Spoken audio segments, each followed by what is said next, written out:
Hi, so glad you're here. I imagine you're here because something on this bubble story seems a bit off. Let me help break it down. This bubble says, open quote, where are you from? Where are you really from? Close quote. It might sound like an innocent question, but when you ask someone this, especially someone who appears black, brown, Asian, indigenous, or ethnically ambiguous, you're not just asking about geography. You're asking them to prove that they belong. This is a form of racialized interrogation, and it's rooted in something much deeper than curiosity. It's a symptom of the system of whiteness, which teaches people, especially white people, to assume that anyone who doesn't look like them must be foreign, exotic, or out of place. Let's name it for what it is. Open quote. This question is a micro level tool of colonial control. It doesn't just other someone. It reinforces the idea that whiteness is the default path and everyone else must explain themselves. Close quote. Let's break this down even more. When someone says, open quote, where are you from, and doesn't accept your answer, like New Jersey or Chicago, and instead pushes with, no, where are you really from?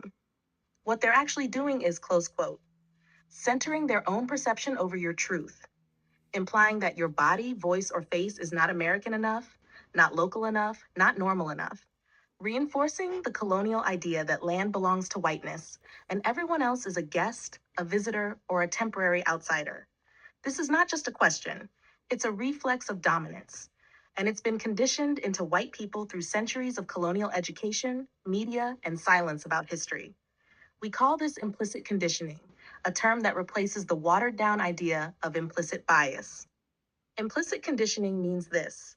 Open quote, your body and brain have been trained by media, schools, government, and culture to see whiteness as neutral and everyone else as different. It's not just a thought.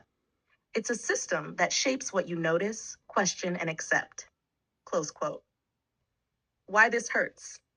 It forces people of the global majority, that's Black, Brown, Indigenous, Asian, mixed, and non-white folks, to defend their existence. It makes belonging conditional. It treats whiteness as real and everything else as a deviation. Even if the question comes with a smile, the impact is still harmful. So what's the liberatory shift? 1. Stop asking people to prove their origin story unless they offer it. If someone shares their heritage, listen. If they don't, that's not your invitation to dig deeper. 2. Unlearn the idea that being from here must look like whiteness. People of the global majority are from here. Our histories go back before the borders did. 3. Reflect on why you want to know. Is it genuine connection or conditioned curiosity? Instead of asking, where are you really from? Ask yourself, open quote, why do I think they're not from here? What has whiteness taught me to expect? Close quote. Because the truth is, that question isn't neutral. It's a mirror. And now that you see it, you can choose to break the pattern. You're here, you're learning. That matters. And I'm right here with you for the next one.